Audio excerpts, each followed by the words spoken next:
the videos that people would have seen online of masked young men, all wearing black, kind of marching in unison, kicking in doors, stopping cars, searching for migrants, terrorizing people effectively, that was definitely organized. And it seems as if they have been preparing for this for quite a while. So, what's really going on in Northern Ireland with the mob attacks that we've seen against immigrants in Belfast?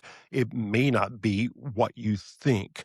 Hello, everyone, and welcome to this special edition of Hate Comes to Main Street. If you like what we're doing here, be sure to like, subscribe, and share. Those attacks, of course, followed the recent horrific stabbing where a 30-year-old Sudanese immigrant is now charged with attempted murder. David Gilbert, a reporter for Wired who covers disinformation and online extremism, has a new investigation out titled "A White Supremacist Youth Group Helped Orchestrate the Belfast Riots." David, thanks for joining me. The gist of your investigation for Wired is that what we've seen in Belfast is not a spontaneous uprising of fed up Irish citizens, correct? No, it kind of looks like that for sure. And there are probably some fed up Irish citizens who are angry and have been kind of annoyed at what they've seen. But I think for the most part, the videos that people would have seen online of masked young men, all wearing black, kind of marching in unison, kicking in doors, stopping cars, searching for migrants, terrorizing people effectively, that was definitely organized. And it seems as if they have been preparing for this for quite a while. And organized, is it too much to say, by white supremacist neo-Nazi thugs? I don't think it is. Some would probably suggest that it is going a bit far, but if you look at the group that was behind this, that seemed to be the main vector of organization, it's called the Ulster Youth Club, and it is part of a growing network of youth clubs across Europe and the US, which are really closely affiliated with the Active Club network, which I think is very clearly and openly a neo-Nazi, white supremacist organization run by Robert Rundle, who I think in a recent NBC interview or 60 Minutes interview said that fascism was fun. So the messages that they post are pretty explicit compared to the likes of Tommy Robinson or Elon Musk, who kind of hide their true meaning on platforms like X. These guys, when they're posting on Telegram, there's no hidden meaning. It's out there in the open. And for those who are not as immersed in this world as you and I are, the active clubs, they sort of use combat sports as an enticement to bring in disaffected young men.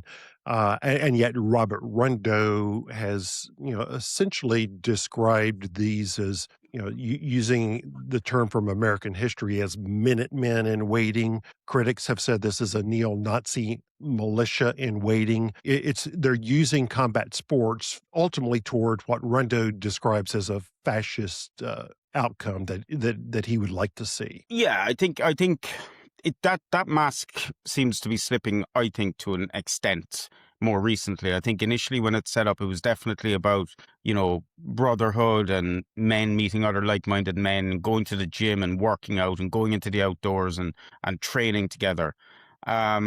With, a side serving of fascism and neo-Nazi ideology. But I think as the world has changed over the last 18 months, I think Rundo has become more explicit about what the group is about. And I think what we saw in Belfast was a perfect example of, these are a group of guys. It isn't a huge group. In Telegram, there's only a couple of hundred members. And, obviously they have private groups as well where they do even more explicit coordinating and training. But this isn't a big group, but they knew exactly what to do. They were ready within hours. This didn't happen over the course of several days. This happened, they woke up on Tuesday morning. Elon Musk and Tommy Robinson had been spreading it. People were angry. There were protests being organized. And this group started activating. I think it was about 11:30 in the morning that the first message was posted in that group. And throughout the day, they posted messages about OBSEC and how to not bring phones or even smartwatches to the event. So these guys were ready. So I think when you call it a neo-Nazi militia, I think that is exactly what it is, because these guys are ready and waiting.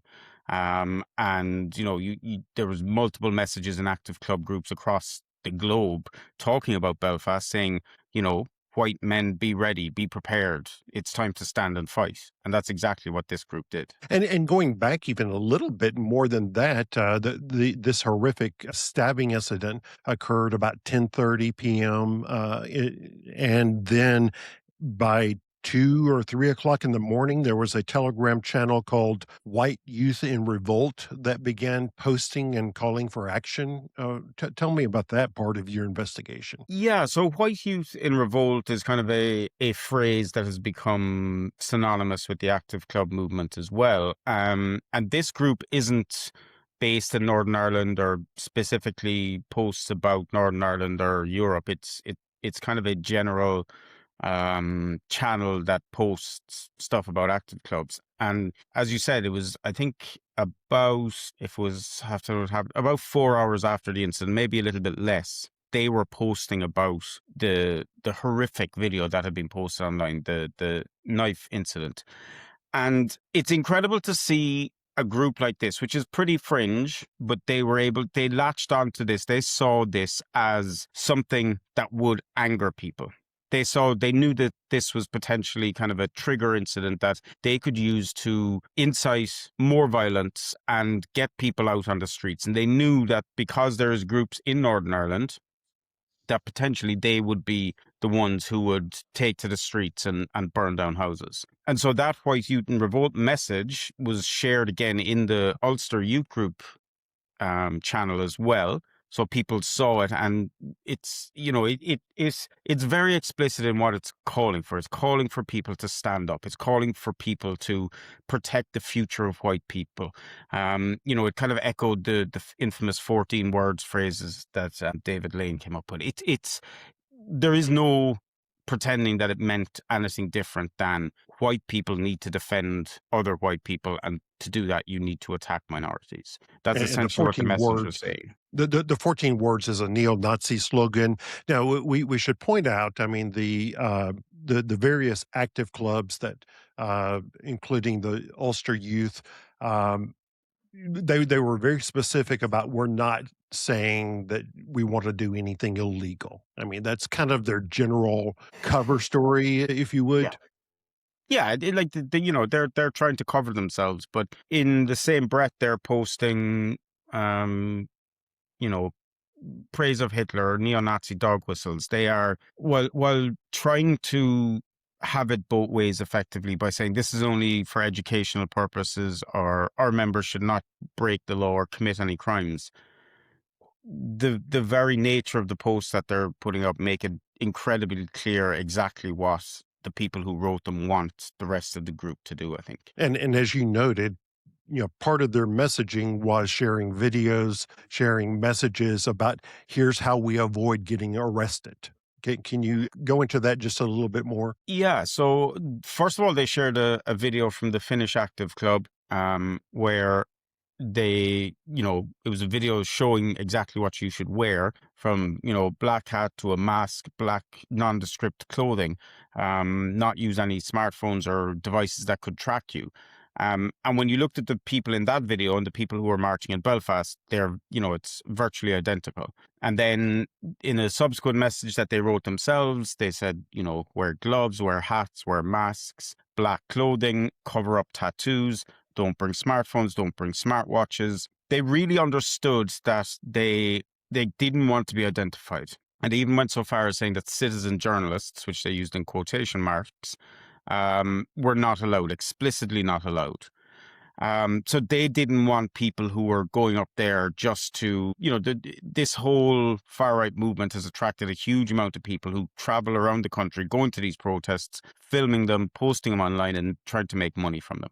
They didn't want that. They wanted to protect people's identities.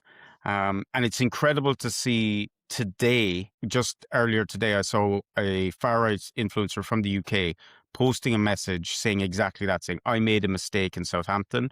This was a protest a week previously over the death of a white young man called Henry Novak. And this influencer was saying, I made a mistake. I shouldn't have published a video showing protesters' faces. So this message is getting through to people even after a couple of days. People are taking on board the lessons that have been learned in Belfast and saying that they are going to adopt them for whatever happens next, which is, it's terrifying to see, and it's just happening so quickly. And then that's where your reporting and my reporting kind of came together. Yeah. Both of us watching the Will to Rise publications for Robert Rundo's network, and essentially under the guise of saying this is for academic curiosity, they're saying here are the lessons learned about how to avoid arrest, and they're not condemning what has happened in Belfast. No, they're praising it for its organization and professionalism. Yeah, I think we probably both had the exact same reaction when we opened that newsletter. It was Wednesday morning, and I was still tracking, the fallout from the protests the night before. And I read this newsletter and I'm like, this is, the fact that they turned it around so quickly. They had done analysis, they had seen what worked, what didn't work, kind of saying this is a template basically for how we should conduct protests in the future. They saw it as a massive success in Belfast, and they compared it again to that protest in Southampton that I spoke about, and how that was not properly run. It just felt like a real tipping point to me that this global, will to rise movement, which is so closely linked to the Active Club network, was promoting this riot in Belfast and how it was carried out, and telling people this is how you do it. I think it's an incredibly important thing to note, and to show just how international this whole network is. Yeah, and I think my reaction was, okay, I think I have just witnessed a pivotal moment in the history of this extremism group, that they're learning from other efforts and taking those lessons with them. Now, again, I'll note for the record that Will to Rise has said they don't condone violence, but again, they're not condemning it either. No, and I think the whole, I think it was, I can't remember if it was at the top or maybe it was the top and the bottom when they said this is for educational purposes only. It's clearly there just for as kind of window dressing to protect themselves. But I think the entire idea that there are groups of people in the US, the UK, all across Europe who are basically sitting and waiting for incidents like this to happen so that they can leverage them. I think it's very important to note that in both the case of Southampton and in Belfast, the families of the victims came out and specifically said, we do not want these incidents weaponized. We do not want them used to create further tension. That obviously was completely ignored by these groups, who saw it as a perfect opportunity to rise up and fight back. And the only difference I think that I saw between what people were saying in the UK and what people were saying in the US is some people on the right in the US, mostly, people on Fox News or some members of the Trump administration, were kind of framing this as Ireland uniting, Protestants and Catholics coming together to say that they're taking their country back and they all want to be Irish. Which is completely inaccurate, because the case is that these groups are very closely aligned with loyalist groups in Northern Ireland, and the area where it happened is a very much a loyalist area, and they do not want to be Irish. They want to be British. They do not want a united Ireland. They very much want to stay loyal to the Crown in the UK. And Republican groups have condemned the violence, and they've come out saying this should not have happened. So there's a little bit of misunderstanding there about kind of a bit of anger among the UK groups because of that, or the Northern Ireland groups because of that. But other than that, I think the way these groups have synced up is something that has to, we have to pay a lot of close attention to what's happening. Well, it's terrific reporting. Doing this kind of work can be kind of lonely at times, so I think it's important that we amplify each other's work when good Agreed. work is done like this. So where can people find your report? You can find me on Wire.com. You just click on that and you'll see it on the front page at the moment.